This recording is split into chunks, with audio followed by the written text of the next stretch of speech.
বাংলাদেশের রাজনৈতিক পট পরিবর্তনে যুক্তরাষ্ট্রের ভূমিকা নাকচ করে দিয়েছেন ডোনাল্ড ট্রাম্প। তবে ঢাকা ইস্যুতে ট্রাম্পকে দিল্লির অবস্থান জানিয়েছেন মোদি, এমন তথ্য দিয়েছে দেশটির পররাষ্ট্র মন্ত্রণালয়।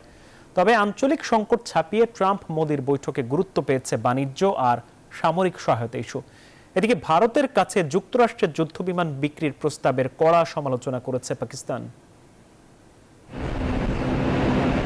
মার্কিন সরকার পরিবর্তনে শুল্ক অভিবাসী ইস্যুতে যখন ভারতের উপর চাপ বাড়ছে, ঠিক এমন সময় পুরনো বন্ধু ট্রাম্পকে ফিরে পেতে মরিয়া নরেন্দ্র মোদি। উভয় দেশের সম্পর্ক ঠিক করতে চলে দীর্ঘ 4 ঘন্টা বৈঠক, যেখানে উঠে আসে বাংলাদেশ প্রসঙ্গ। বাংলাদেশের ক্ষমতার পালাবদলে মার্কিন ডিপ স্টেট জড়িত ছিল, ট্রাম্পকে এমন প্রশ্ন ছুড়ে দেন ভারতীয় সাংবাদিক।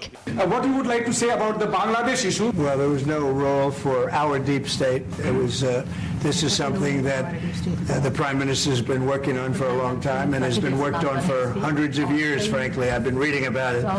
But I will leave Bangladesh to the Prime Minister.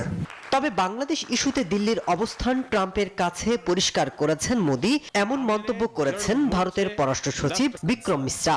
With regard to recent developments in Bangladesh.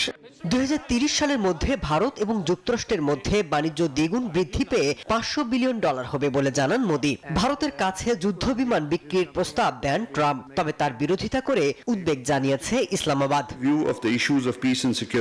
যুক্তরাষ্ট্রের সাথে ভারতের বাণিজ্য ক্রমাগত বেড়েছে। চীনের বিরুদ্ধে লড়াইয়ে যুক্তরাষ্ট্রের সহযোগী হিসেবে আবির্ভূত হয়েছে ভারত। এমন অবস্থায় আঞ্চলিক ইস্যুতে বেশ কৌশলী হয়েছেন ট্রাম্প। প্রেসিডেন্ট হিসেবে ট্রাম্পের দ্বিতীয় মেয়াদেও এ ধারা অব্যাহত থাকবে বলে মত বিশ্লেষকদের।